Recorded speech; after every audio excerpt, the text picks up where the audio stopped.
반갑습니다. 돈쌤입니다.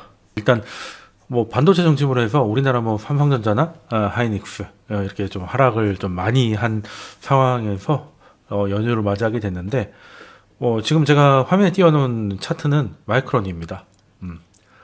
뭐 오늘은 뭐 미국 시장 열리고 있는데 캡처를 안 바꿨어요. 뭐 0.8% 정도 반등을 하고 있어가지고 어제 떨어진 7%에 비하면 너무 반등이 미약해서 크게 뭐 바꿀 필요를 못 느껴서 그냥 가져갔습니다. 이런 거 보면 일단은 반도체라는 거는 우리가 왜 수요와 공급으로 가격이 결정된다. 뭐 이런 것들은 다 아실 거예요. 그럴 때 이제 공급이 이제 비탄력적인 거, 어려운 말로 비탄력적인, 쉽게 말하면 이제 가격이 올라가가지고 뭐 어떤 물건이든 가격이 올라가면 공급을 늘려가지고 이제 마진을 많이 남기면 좋잖아요. 근데 이제 그게 불가능한 것들, 뭐 농산물이라든가 아니면 원유 같은 것도 사실은 이제 뭐 감산합의 이런 거 때문에 많이 왔다 갔다 하고 라고 해서 이제 그런 좀 원자재들이 이제 공급이 그렇게 우리 수요에 맞게 탄력적으로 움직일 수 없기 때문에 수요가 조금 많아지면 가격이 급등하기도 하고 공급이 좀 많아지면 또 급락하기도 하는 이런 모습을 보이는데 반도체도 전형적인 그런 모습을 보이고 있습니다. 그래서 현대의 뭐 하나의 원자재 중에 하나가 아닐까. 특히 이제 디램 같은 경우는 이제 워낙 쓰이는 데도 많고 하다 보니까 하나의 원자재 같다. 뭐 이런 느낌은 예전부터 좀 받으셨을 거예요. 그리고 또 반도체 산업이 좀 가지고 있는 게 시크릿컬 산업이라고 경기 순환주, 뭐 경기 민감주, 뭐 이런 얘기를 하지 않습니까? 이제 경기가 이제 좋을 때는 굉장히 많이 벌었다가 경기가 나쁠 때는 이제 좀 이렇게 답이 없는 이런 상황이기 때문에 뭐 대표적으로 뭐 조선소나 찰강 뭐 이런 것들 뭐 대형 플랜트 같은 것들이 많이 들어가는 산업이라고 쉽게 생각하시면 됩니다. 그것들도 뭐 기름값이 조금 올라왔다고 해가지고 갑자기 정유 단지를 갑자기 지을 수도 없고 배값이 좀 오른다고 해가지고 조선소를 뭐 하루아침에 지어가지고 배를 뚝딱뚝딱 할 수 있는 게 아니기 때문에 진입이 어렵기 때문에 가격이 올라가면 그만큼 많이 벌지만 경기가 나빠져가지고 아무도 주문을 넣지 않으면 영업을 뛰어가지고 할 수 있는 한계가 있겠죠. 그러니까 경기 민감이나 시크릿컬은 프리랜서가 연봉 1억인 거라고 보시면 되고 이제 다른 산업들은 이제 공무원 연금이 1억인 거라고 보시면 돼요.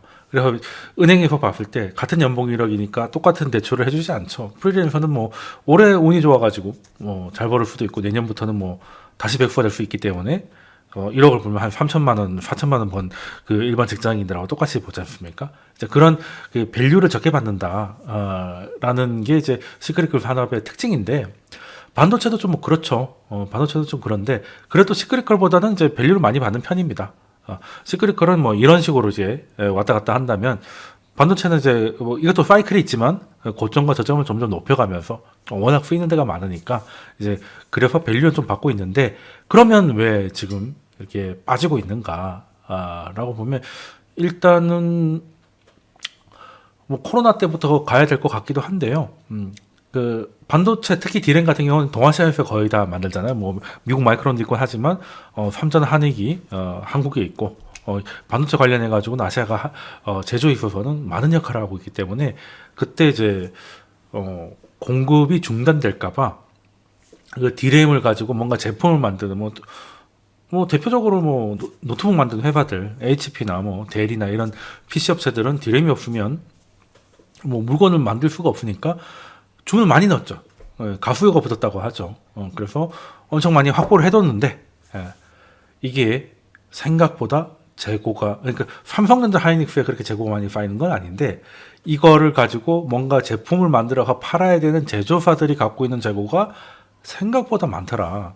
이거는 뭐 디램이 생산이 중단될까봐 뭐 한 개가 필요한데 한 3개씩 주문을 넣어가지고 막 이렇게 많이 확보를 해둔 상태에서 많이 확보를 해서도 많이 팔면 그만인데 이게 뭐 디램만 갖고 만드는 게 아니잖아요. 뭐 다른 이제 시스템 반도체도 필요하고 각종 컨트롤러 이런 것들이 필요하는데 아시겠지만 공급 쇼티지가 나서 그런 부품들을 구하기가 어려워졌어요. 그래서 디램을 소비하기가 좀 쉽지 않았던 상황이 좀 이어졌습니다. 그래서 열어봤더니 이 제조사들이 가지고 있는 그 재고가 생각보다 많고, 그리고 공급 부족이 다른 제품들의 공급 부족이 빠르게 뭐 회복될 것 같지도 않고, 그리고 하반기 때는 아무래도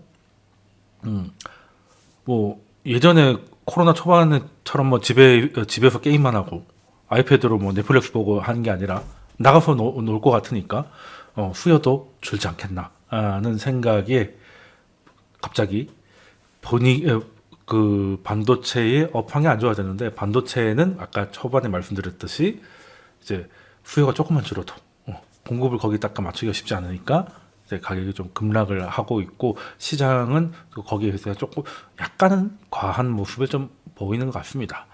그래서 일단은 뭐 앞으로 어떻게 될지에 대해서 뭐 여러 가지 의견이 있을 텐데, 어제 이제 급락을 하면서 많이 좀 돌아다녔던 자료가 있죠. 모건 스탠리에서 이제 무서운 살벌한 이름의 보고서를 냈습니다. 겨울이 온다는 거죠. 윈터 이즈 커밍인데, 그래 뭐 안 좋다는 얘기인 것 같은데, 자 근거를 일단 들어봅시다. 근거를 들어보면 일단은 모건 스탠리가 자체적으로 만든 이제 반도체 사이클이 있는데, 이 사이클의 후반기에 접어들고 있고, 이 22년 1월부터 내년 1월부터는 이제 침체기에 들어갈 것이라고 이제 판단을 했다고 합니다. 그래서 그런 것 중에 첫 번째 제일 중요한 원인은 디램의 경우에는 22년 동안 내년 내내 거의 공급 과잉 상태를 유지할 것이고, 그래서 재고가 소진되는 것보다 파이링이 더 많을 수도 있다. 굉장히 안 좋다. 얘기를 한 거고, 또 수요가 좀 빨리 늘려고 하면 다른 부품들이 빨리 공급이 되고 완제품을 만들 수 있어야 되는데, 사실 이 하락이 노트북이나 뭐 이런 그 델이나 HP가 노트북 공급 이런 것들을 이제 거의 부품 못 만들겠다 이런 얘기가 나오니까 그럼 디램 재고 많은데 노트북을 안 만들면, 특히 컴퓨터용 디램은 거의 지금 출하가 더 안 되는 거 아니야? 이것 때문에 시작이 된 거였거든요.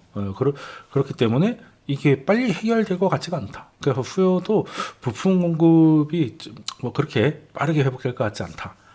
그래서 하락을 할 것 같은데, 떨어질 때는 뭐 밸류를 굳이 따질 필요가 없다. 지금 이제 뭐 하이닉스가 더 빠지면 PBR이 얼마 이런 얘기 나오는데, 그런 거는 이제 다 떨어지고 나서 이야기지, 한자 떨어지기 시작할 때 밸류 따지는 건 의미 없다.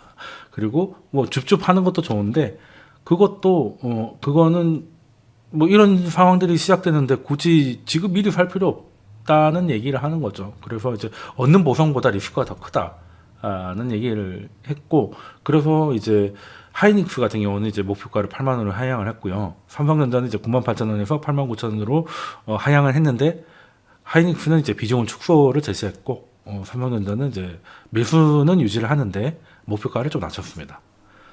뭐 보고서만 놓고 보면 굉장히 좀 이렇게 뭐 쉽지 않겠구나 뭐 이런 생각이 드는데, 다행이라고 해야 될까요?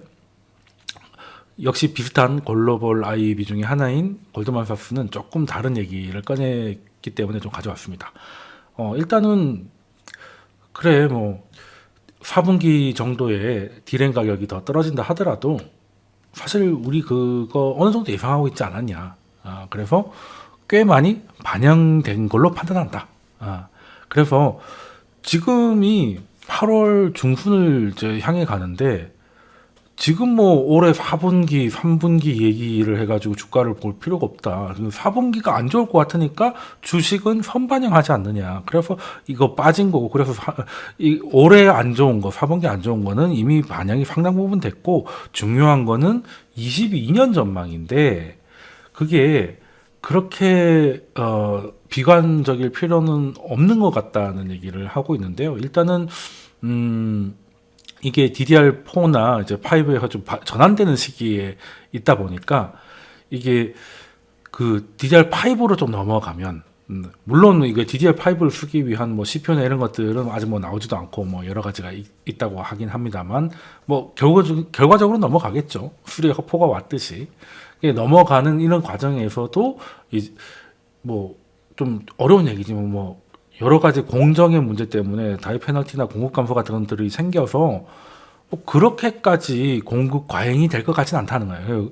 그러니까 이거 늘 하던 것만 하는 게 아니라 새로운 걸 또 해야 되기 때문에 이게 좀 마찰이 생길 수 있어서 이게 공급이 그렇게 과잉 수준까지 갈 그건 아니고 그러면 이제 다른 애들이 뭔가를 이제 공정을 바꾸고 DDR5로 넘어가는 과정에 뭔가 조금 멈칫멈칫 할 수밖에 없는 상황이 있을 때 이 캐파를 좀 늘릴 수 있는 여유를 가진 데가 또 오히려 하이닉스이기 때문에 크게 그렇게까지 절망적일 필요는 없다. 라는 얘기를 보고서를 통해 하고 있고요. 그리고 디램 가격이 빠지겠지만 원가도 빠진다. 크게 걱정할 필요 없다. 그러니까 매출액은 좀 줄 수도 있겠지만 EPS 자체가 그렇게 나빠질 것 같지는 않다는 얘기를 하고 있고요. 그리고 이제 뭐 하이닉스 같은 경우가 이제 3전은 뭐 여러 가지를 하니까 하이닉스만 놓고 보더라도 좀 PBR 뭐 한 배 뭐 이런 얘기 나오는데 PBR 한 배 밑으로 거래된 적이 딱 두 번 있다. 첫 번째 금융위 때는 뭐 다 그랬으니까요. 근데 이제 두 번째가 2015년부터 2016년 말 정도까지 그 시기였는데 그렇게까지 그때 상황을 놓고 보면 지금은 그렇게까지 비관할 건 아니다. 그러니까 쉽게 말해서 반영 많이 됐다는 거죠. 반영 많이 됐고 내년에 대한 과도한 비관은 필요 없다는 거죠. 필요 없기보다는 좀 걱정이 과한 것 같다. 라는 얘기를 했고 그래서 지금 일단은 조금 안 좋긴 이게 정말 겨울이 오는 건지 아니면 잠깐 바람이 부는 건지는 좀 봐야 되겠지만 지금 당장 분위기는 좋은 건 아니다. 그리고 또 그 트렌드폭스라는 그 시장 그 조사업체에서 보도자료를 냈는데요.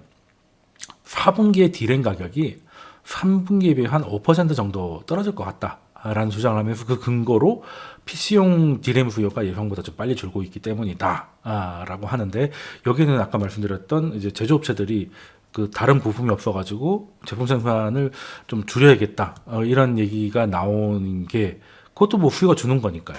이런 것들을 근거를 제시했고 그리고 기본적으로 뭐 반도체 이런 걸 떠나서 전반적으로 봤을 때 지금 뭐 델타 변이 뭐니 해도 우리나라를 제외하고 서구 그 백신이 좀 많이 확보되어 있는 그러니까 많은데 안 맞고 있는 사람들이 그런 국가들에서는 뭐 독일도 마찬가지고 그냥 그 확진자 다시 늘어난다고 해가지고 락다운 간다거나 뭐 이런 건 없다. 그래서 거리두기가 지금 미국도 뭐 다시 마스크를 쓴다고 하지만 이게 마스크를 그냥 안 쓰다가 다시 쓰는 거지 뭐 어떻게 집합 금지 이런 것들로 가는 건 아니라서 일단은 뭐 사람들이 예전보다는 좀 나당길 확률이 높은데 그러면 뭐 집에서 컴퓨터 한다고 뭐 컴퓨터 사고 게임하고 뭐 아이패드 넷플릭스 보고 하는 것들이 하반기 때도 오히려 더 강화될까? 그렇지 않을 것 같다는 생각을 좀 시장이 좀 기본적으로 하고 있는 것 같고 이거는 뭐 굉장히 일리 있는 소리잖아요. 그래서 지금 꼭 반도체를 빼더라도 지금 이머징 시장에서 7월부터 좀 돈이 빠지고 있어요. 주가만 놓고 보더라도 7월부터는 이제 선진국이 아웃퍼폼을 하고 있거든요. 특히 델타 변이 같은 경우는 아시아 쪽에 특히 그나마 뭐 우리는 상황이 좋다고 모르겠습니다. 상황이 좋은 건지는. 아무튼 그 상황이 더 나쁜 데 있긴 있죠. 인도네시아 이런 데가 있기 때문에 이제 그런 아시아 쪽에 또 그렇게 되면 또 그 공급 부족이 또 생길 수 있는데 그 또 제품들이 또 공급이 안 돼서 또 그 공급 부족으로 인해서 디램 재고를 못 쓰게 되지 않을까 뭐 이런 걱정까지 생기면서 요즘 뭐 하늘도 안 좋고요. 이렇게 시장 자체가 좀 지지부진한 모습을 보이고 있는 거는 같습니다. 그럼 일단은 일단 반도체 얘기를 먼저 꺼냈으니까 반도체에 대해서는 어떤 전망이 가능할까라고 보면 일단 슈퍼사이클이니 뭐니 일단 슈퍼사이클이 되려고 하면 엄청나게 뭔가를 써주는 수요처가 발생을 해야 되는데 당장 그런 거를 보이지는 조금 않는 것 같기도 하고 그리고 그래도 너무 또 비관적으로만 볼 필요는 없는 게 이게 이번에만 있었던 일은 아니거든요. 작년만 해도 이제 동아시아 우한에서 먼저 우한 코로나 이전에 우한 폐렴이 있던 시절에 한국이 락다운되고 할까봐 엄청나게 이제 가수요를 많이 그 주문을 빨리 넣어가지고 디램 확보를 하려고 했던 모습이 있었잖아요. 코로나 초기 때. 예. 그러고 나서 자기들도 이제 락다운이 되면 이제 그 재고 소진이 안 되니까 굉장히 좀 안 좋았다가 또 7, 8월 좀 넘어가면서는 좋았고 1월까지는 굉장히 좋아서 뭐 삼성전자 10만 전자 된다는 뭐 그런 얘기도 그 동학개미 그뭐 9만 전자 넘어가고 막 난리도 아니었을 때 또 있었잖아요. 그래서 그리고 코로나 이전에 사스도 물론 뭐 사스는 코로나에 비해서는 뭐 굉장히 국지적이었다는 느낌은 지금 받지만 그때도 아시아에서 터진 거기 때문에 그 재고를 먼저 확보했다가 그게 이제 좀 재고 소진이 지지부진하면서 한동안 좀 안 좋았다가 다시 이제 살아나는 모습이 좀 있었거든요. 그래서 지금은 이 정도 좀 빠졌으면은 뭐 이게 바닥이다라고 말하기는 어렵습니다만 뭐 어느 정도 좀 빠지지 않았나 하는 생각을 좀 하고 그렇다고 아무리 뭐 재고가 많다고 해도 걔네들이 디램을 만들 수 있는 건 아니잖아요. 결국에 쓰게 돼 있습니다. 결국엔 쓰게 돼 있고 그리고 이제 공급 부족 문제가 일으키는 뭐 시스템 메모리나 뭐 이런 것들이 지금 계속 문제가 돼서 뭔가 어떻게든 뭐 쉽게 해결은 안 되지만 어떻게든 조금씩 살려는 내고 좀 물량을 좀 늘려는 가잖아요. 그러면 한 4분기 정도 되면 지금보다도 좀 낫지 않을까 하는 생각을 좀 할 수도 있을 것 같아요. 그리고 지금 특히 우리나라나 이머징이 안 좋은 거는 분위기도 이런 데다가 지금 이제 고용 잘 나왔죠. 미국 고용 잘 나왔고 아마 8월 달 것까지 잘 나오는 게 이제 확인이 되면 이제 테이퍼링이 사실상 이제 시작이 될 것 같은데 브레이너드 이사도 그 최근 두 달에 80에서 100만 정도 한 90만 정도 넘기면 이제 이런 모멘텀이면 이제 미국이 코로나 이전으로 돌아갈 수 있는 뭐 이런 그 테이퍼링의 조건이 된다는 얘기를 또 월셔 이사나 또 브레이너드가 했기 때문에 어찌됐든 뭐 큰 문제가 없으면 테이퍼링은 이제 임박했는데 근데 테이퍼링을 또 어떤 식으로 어떻게 발표할지 모르니까 지금 미국 시장도 굉장히 완전 누워 있거든요. 지금 S&P가 0.1% 상승 중이고 다우존스 0.05%이고요. 나스닥은 0.0028%입니다. 마이너스. 뭐 시장이 그냥 개점 휴업 상태라는 건데 뭐겠습니까? 테이퍼링이 어떻게 발표하는지 보겠다는 거 아니겠습니까? 이거는 물론 CPI가 발표된 것도 있지만 CPI는 뭐 그냥 예상만큼 나왔어요. 뭐 절대값은 없지만 절대값이 높을 거라고 생각했기 때문에 크게 변화가 없습니다. 그러면 어찌됐든 통화 정책이 바뀔 이 시기에 굳이 뭐 공격적으로 뭐 매수 들어가거나 할 필요 없이 뭐 빠르면 8월달 잭슨홀 컨퍼런스 뭐 해봐야 열흘 남았죠. 이제 거기서 어느 정도 힌트를 줄 것도 같고 한데 그러면 일단 테이퍼링이 뭐 기분 좋은 소리는 아니잖아요. 우리 입장에서는 어차피 치러야 되는 거라면 이제 어떻게 되는 건지 좀 보고 외국인들도 이런 스케줄이라면 어떻게 계산을 해서 지금이 저점 매수에 들어갈 수 있는 것인지 아니면 뭐 조금 더 팔아야 된다든지 판단을 할 수 있을 것 같다는 거죠. 그러면 언제 뭐 10월 달에 발표를 할지 11월 달 할지 뭐 어떻게 될지 모르겠습니다만 적어도 우리는 올해 4분기에는 테이퍼링이 어떻게 된다는 건 우리가 알고 있을 거란 말이죠. 그러면 공급 쇼티지도 약간은 지금보다는 나아질 것이고 통화 정책 불확실성은 이제 재료 소진이 되는 거죠. 어떻게 할 거라는 게 나오니까. 그러고 나서 지금 환율이 제법 높습니다. 1160원 정도 되고 있는데 이게 지금은 반도체가 안 좋고 외인들이 한국 자산을 팔고 하니까 이제 원화가 계속 이게 가치가 떨어지는 건데 뭐 수출하는 입장에서는 반도체도 수출이니까 원화가 좀 높고 하면은 이것도 뭐 그만큼 마진이 되는 거거든요. 그러면 수요가 생각보다 좀 줄 수도 있어요. 줄 수도 있고 실제 가격이 트렌드 포스처럼 5% 정도 떨어질 수도 있어요. 근데 이제 이 환율이 어느 정도 그걸 상쇄를 해준다면 나쁘지 않을 수도 있다. 그러면 지금 이제 반도체가 오늘만 안 좋은 게 아니고 계속 특히 삼성전자는 1월달에 오버한 이후로는 계속 옆으로 갔잖아요. 그러면 이제 소외될 만큼 소외됐으니까 한번 뭐 설사 뭐 단기적이라 하더라도 어느 정도 반등은 좀 기대해 볼 수 있는 상황은 아닌가 뭐 그런 생각을 좀 해봅니다. 그리고 사람들이 그럼 언제는 뭐 코로나 없을 때 사람들이 다 이제 프리허그 하고 전 세계를 뭐 저가항공으로 돌아다니고 할 때는 반도체 잘 썼나요? 다 씁니다. 그리고 반도체면 더 쓰면 더 썼지 덜 쓰지 않아요. 예, 그리고 반도체라는 게 가면 갈수록 진입 장벽이 높아지잖아요. 중국이 뭐 170조를 뭐 부어가지고 한 게 뭐가 있습니까? 그냥 그렇게 되는 거고. 그래서 전반적으로 그래서 예, 얘는 원자재지만 저점과 고점을 높여가는 이런 아이고 지금 모든 게 안 좋은 거죠. 통화 정책 이슈도 있고 그리고 피크아웃 우려도 있고 뭐 여러 가지가 하면서 조금 그 와중에 수요와 공급이 아구가 안 맞아서 조금 많이 떨어진 것 같은데 이 정도면 슬슬 한번 생각해 볼 필요는 있다. 뭐 이런 생각을 좀 해봅니다. 근데 사실 오늘 뭐 반도체 얘기를 하려고 영상을 찍는 건 아니고 워낙 우리나라 시장에서 반도체가 차지하는 게 크다 보니까 반도체 얘기를 하는 건데요. 일단 하반기라고 하긴 웃기지만 이제 3분기를 넘어가고 근데 3분기가 좀 중요한 게 1, 2분기는 특히 2분기 같은 경우는 작년이 워낙 안 좋았기 때문에 놀라운 경제 지표가 나오는 게 당연했는데 거기에 우리가 약간 취해 있었던 것도 있었지 않습니까?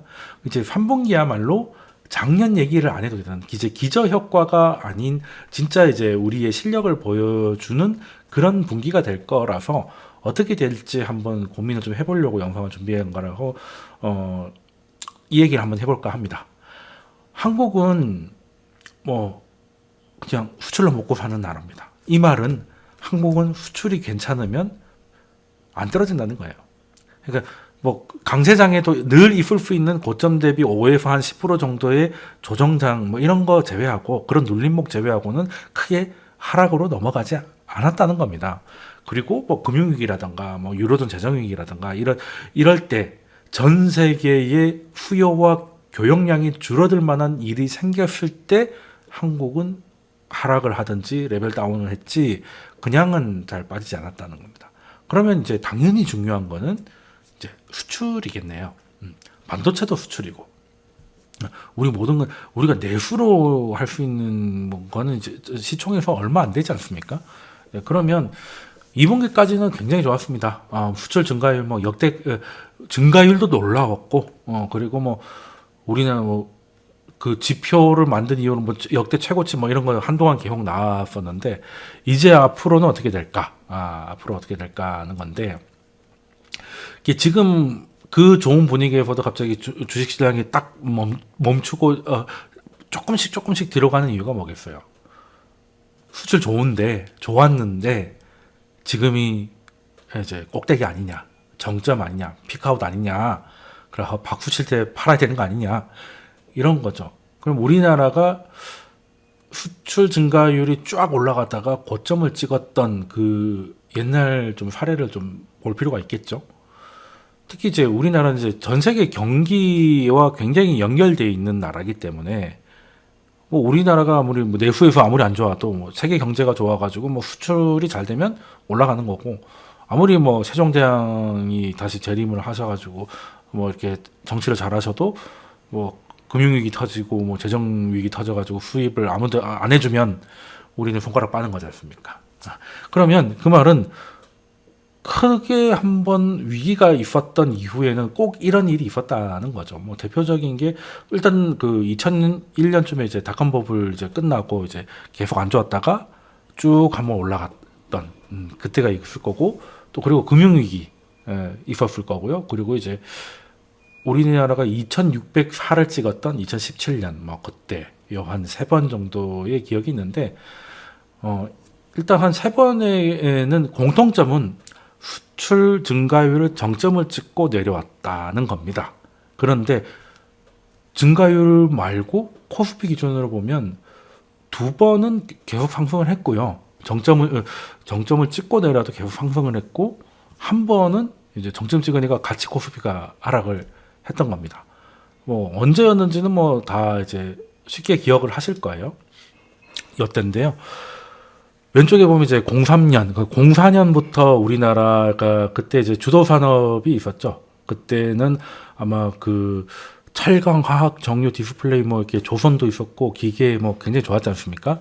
이런 것들이 이제 수출을 증가를 그때는 이제 수출 증가를 할 수 있었던 이유가 이제 중국이 대규모 도시화를 하면서 그 우리가 이제 거기에 관련된 산업재들을 엄청나게 이제 수출하면서 증가율이 쭉 올라갔던 기억이 있고 그리고 그 이후로는 하락을 했죠. 당연히 상승률이 뭐 그렇게 전년 대비인데 계속 전년 대비 30%씩 찍으면 뭐 얼마나 좋겠습니까? 그건 사실 불가능한 일이잖아요.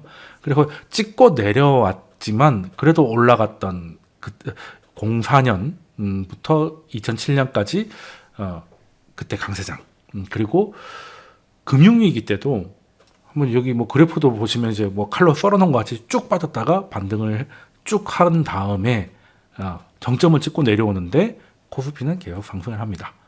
물론 이제 이게 거의 제로까지 내려가면서 이제 코스피는 옆으로 누워버렸는데 어떻게 보면 그 이후로는 뭐 살짝 마이너스까지 가는데도 코스피가 그래도 박스피로 지켜준 거는 용하다 뭐 이런 생각이 들기도 하고요. 그러고 나서 2017년 그때 이제 반도체가 크게 수출이 늘면서 2600까지 갔다가 그냥 한번 맛만 보고 정점 찍고 코스피랑 같이 쭉 내려왔죠. 일단 그 어떤 차이가 있었냐? 그래프로 놓고 보면 코스피가 가장 많이 상승했던 건 이제 04년부터 이제 금융위기 직전까지인데 요때는 그래프를 보시면 아시겠지만 정점을 찍고 내려왔지만 그래도 계속 하락한 게 아니라 어느 정도 내려와서는 거의 뭐 두 자릿수의 증가율은 꽤 보였다는 겁니다. 그러니까 계속. 그러니까 이것도 복리잖아요. 전년 대비니까 작년도 재작년보다 올랐는데 올해가 작년보다 또 오르고 이렇게 되면 증가율 자체는 내려가도 뭐 복리니까 이게 그 수출 금액 자체가 커지는 거지 않습니까? 그리고 그 기간이 몇 년 동안 계속 이어져요. 이게 02년부터 플러스로 넘어가더니 거의 5년을 그 플러스 위에서 거의 5년 중에 거의 4년 정도는 다 두 자릿수를 기억을 하니까 그때 뭐 코스피가 안 올라가는 게 이상했고 그러고 나서 이제 금융위기 때는 뭐 올라갔다가 좀 내려온 게 2010년까지 굉장히 2009년부터 우리가 전 세계에서 제일 먼저 바닥을 찍고 그 2010년까지 차화정 기억나실 겁니다. 그게 굉장히 좋았다가 2011년에 들어서는 재정위기가 터지면서 이제 미국도 슬로우다운하고 중국도 더 이상 부양하지 않고 유로존 재정위기가 터지고 심지어 12년 정도 되면 유로존은 마이너스 성장을 하니까 거기 이제 내려가면서 다행히 이제 코스피는 그냥 더 이상 올라가지 않는 수준에서 상승하는 구간이 조금 04년 때보다 좀 짧았고요. 그리고 이제 17년 그때는 뭐 그냥 말 그대로 그냥 3일 천하였던 기억이고요. 뭐 한 몇 개월 버텼나요? 그 정도. 그러고 나서 코로나입니다. 그래서 이제는 어떨까? 그리고 앞에 세 번 중에 계속 상승했던 두 번은 그래도 증가율은 정점을 찍었지만 레벨 자체가 올라갔다. 레벨 자체가 올라갔고 특히 04년, 07년까지의 그 기간은 그 상승 기간도 길었기 때문에 레벨이 크게 올라가서 우리가 2,000원 처음 보게 되는 이거 랠리 출발할 때 455였습니다. 이게 2,000 간 거예요. 지금 우리가 뭐 한 2,000 왔다리 갔다리 하다가 1,400 구경하고 3,200 찍은 거하고 또 다른 더 하죠. 비율로 놓고 보면. 그럴 만한 이유가 있었구나. 우리나라는 이 정도로 수출이 중요하다. 그래서 증가율로 한번 쭉 뽑아주고 그 증가율이 한철 장사가 아닌 그래도 금액 자체가 올라가서 레벨이 올라가는 게 확인되면 시장은 계속 가더라는 거죠. 근데 2017년 같은 경우는 반도체 혼자서 가다 보니까 반도체가 이제 힘에 붙이기 시작하니 다른 것들은 이제 뭐 안 되기 시작해서 힘이 빠졌는데 하필 또 트럼프가 무역 분쟁을 하면서 관세를 때렸죠. 지금도 무역 분쟁이나 뭐 미중 분쟁은 계속되고 있지만 지금은 그때랑 굉장히 좀 다르죠. 일단 그때는 관세를 때렸기 때문에 그 관세를 중국이 우리한테 떠넘긴 거예요. 그러다 보니까 미중 간의 교역 자체가 준 것도 우리한테 마이너스인데 그 줄어든 교역에서 때려 맞는 관세를 우리한테 떠넘기니 뭐 당연히 우리나라의 반도체를 제외하고는 뭐 전부 다 쭉쭉 빠질 수밖에 없으니 반도체가 제 아무리 잘났어도 혼자 버틸 수가 없었던 게 되니까 다시 그 지겨웠던 2,000으로 다시 내려왔던 기억이 나는데 그래서 지금 핵심은 뭐 증가율은 떨어지는 거는 당연하고 이건 다 알고 있는 겁니다. 근데 떨어졌는데도 마이너스로 바로 가가지고 원래 돌아가는 게 아니라 이게 예전에는 뭐 100억씩 하던 애가 한 150억씩은 이제 어느 정도 하는구나. 그래도 이 정도는 한다의 레벨이 올라가느냐. 이거를 확인하는 건데, 그러려면 이제 3분기가 굉장히 중요하겠죠. 왜 2분기는 뭐 그냥 다 락다운 했다가 풀었으니까 뭐 그냥 눌려서 산 거지. 라는 말에 뭐 할 말이 없지 않습니까? 근데 3분기 때는, 작년 3분기 때도 우리가 이러지 않았는데, 이런 것들을 보여줘야 되니까, 그리고 구조적 증가가 확인이 돼야 되는데, 그러려면 이게 이제 올라간 거를 잘 지켜야 되잖아요. 우리가 주식 투자를 할 때 그 분산해라 이런 얘기를 많이 하는데, 분산의 목적이 뭡니까? 그냥 안전하려고 하는 거잖아. 예. 물론 뭐 짜릿하려면 한 종목에 몰빵해가지고 한 종목이 쭉 가면 같이 쭉쭉 가는 게 제일 빠르죠. 근데 이제 분산을 하라는 거는 이제 빠지면 또 같이 쭉쭉 빠지니까 분산을 하면 이게 다 빠질 일은 별로 없잖아요. 예.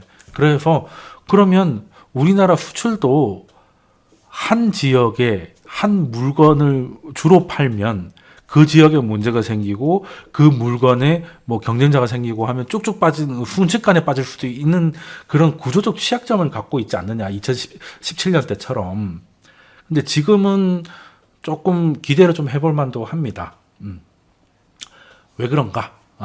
왜 그런가면 분산이 좀 된 것 같아요. 다양성이 좀 확보가 된 것 같은데, 일단 그 수출 자체도 반도체뿐만 아니라 뭐 거의 모든 산업이 코로나 이전의 수출을 100으로 잡으면 그 일단 다 100은 넘어가 있어요. 100은 넘어가 있고, 여기 이제 그 기여도거든요. 품목별 기여도인데 2017년, 2018년 뭐 이런 거 보면 절반이 심지어 2018년 중순부터는 뭐 사실상 다 반도체죠. 그 하늘색 반도체밖에 없습니다. 나머지 것들은 뭐 다 빠지고 있어요. 뭐 선박 같은 건 이제 선박이 제일 안 좋았죠. 그 무역 분쟁 한다는데 화물선 살 사람이 누가 있겠습니까? 예. 예, 그러다 보니까 이제 다 떨어진 건데, 지금 이제 오른쪽에 있는 지금을 보면 이게 지수 자체도 높지만 이게 하나만 이게 무지개처럼 알록달록 하지 않습니까? 예, 이게 굉장히 좀 좋은 거죠. 그러니까 이런 여러 가지 8가지 색깔 중에서 한두 개가 빠져도 다른 것들을 좀 채워줄 수 있다는 거고요. 그래서 일단은 다양성이 확보가 됐는데, 이거는 이제 품목별 다양성이고, 그리고 이제 지역별로도 봐야 됩니다. 예전 같은 경우는 뭐 가장 좋았던 게 2004년부터 2007년까지라고 하지만, 그때도 하나의 문제가 뭐냐면 거의 중국에 기댔죠. 중국의 의존도가 굉장히 높았습니다. 근데 지금은 중국이 뭐 중국은 그냥 하던 대로 하고 있어요. 근데 아세안이나 미국 쪽의 비중이 빠르게 좀 올라와서 리밸런싱이 좀 되고 있고, 그리고 예전에는 거의 통계에서 거의 의미가 없었던 지역들도 많이 올라오고 있어서 이제는 품목도 좀 다양해지고, 그리고 우리 거래처도 좀 많아지고 있기 때문에, 지역도 늘어나고 있기 때문에 어떤 뭐 특정적인 이유로 갑자기 이렇게 쭉쭉 빠지는 일은 좀 과거보다는 조금 제한적이겠다. 그러면 이제 이거는 지금은 우리가 증가율을 기본으로 해가지고 수출 금액은 쫙 올려놨는데 이걸 어느 정도 지켜낼 수 있다. 그러면 한국이 예전에는 코로나 이전에는 이 정도 하던 애가 이제는 이 정도 하는구나. 그리고 양도 양이지만 퀄리티가 좋아. 다양하고 많은 곳에 하고 있고. 그러면 한국에 대한 리레이팅, 아니면 이제는 예전에는 뭐 1800이 팠다가 2000에 팔았다가 뭐 그런 거였잖아요. 근데 그 1800 같은 바닥이 3000 뭐 정도가 아닐까. 그러니까 3000에서 3100이 이제 바닥이 돼서 다시 한번 이렇게 좀 갈 수 있는 상황이 되지 않을까라는 건데, 물론 이제 수출 금액이 이제는 이제 증가율은 2분기 때 중요했고 3분기 때부터는 이제 얼마를 수출하고 있느냐 라는 게 중요하다고 말씀드렸는데, 금액을 보려고 하면 두 개가 결정되잖아요. 물량하고 가격이잖아요. Q하고 P인데, 이제 어느 게 더 P가 많이 늘었는지 Q가 많이 늘었는지, 근데 뭐 어떤 뭐가 됐든 하나 늘었는데 그 는 이유가 또 일시적이라고 한다면 이거는 구조적 성장이 아니라 그냥 철을 잘 만났다, 운이 좋았다라고 되면 또 밸류에이션 받기가 좀 어렵잖아요. 그래서 이것도 좀 봐야 됩니다. 이거는 단가와 물량이 산업별로 수출에 어느 정도 영향을 끼쳤냐는 건데요. 왼쪽은 좀 다 대부분 단가죠. 이제 철강, 화학 뭐 이런 데입니다. 거기는 이제 철강석 비싸졌잖아요. 유가가 올랐잖아요. 그러니까 똑같이 파는데 가격이 올라서 올라온 겁니다. 그럼 이거는 유가가 다시 내려간다거나 철강석이 좀 가격이 더 진정되면 내려올 수밖에 없죠. 그럼 이렇게 증가한 것들은 구조적으로 증가했다가 보기는 조금 어렵다는 겁니다. 그런데 그 외의 것들, 뭐 자동차부터 시작해서 반도체, 뭐 블라블라들은 대부분 물량이 주도를 하고 있어요. 그러면 나중에 이제 이게 우리가 지금 원자재 가격 때문에 결국에는 이제 이게 가격에 녹아나지 않겠습니까? 그러면 단가도 조금 도와준다면 수출 금액은 어느 정도 유지가 그렇게 어렵지 않을 수 있겠다는 생각을 좀 해볼 수 있는 것 같아요. 그래서 뭐 반도체를 제일 처음 말씀드렸는데 뭐 사실 뭐 단기에 뭐 크게 반등할지 모르겠지만 해볼 만한 수준까지는 좀 이게 뺄 만큼 빼지 않았나 하는 생각을 좀 하고, 그리고 올해는 테이퍼링이 연준이 이제 공식화하는 전과 후가 좀 달라질 것 같아요. 물론 어느 정도 속도, 어떤 뭐 디테일이 있는지에 따라서 그건 아직 알 수 없기 때문에 시장이 엄청나게 눈치를 보고 있고, 그 사이에 뭐 요즘 시장 보면 뭐 2차 전지 이런 것들, 2차 전지도 뭐 큰 것들은 못 가니까 다 소재 뭐 이런 애들이 가고 있잖아요. 그만큼 시장이 지금 큰 움직임을 할 수 없는 상황이다. 미국도 마찬가지고.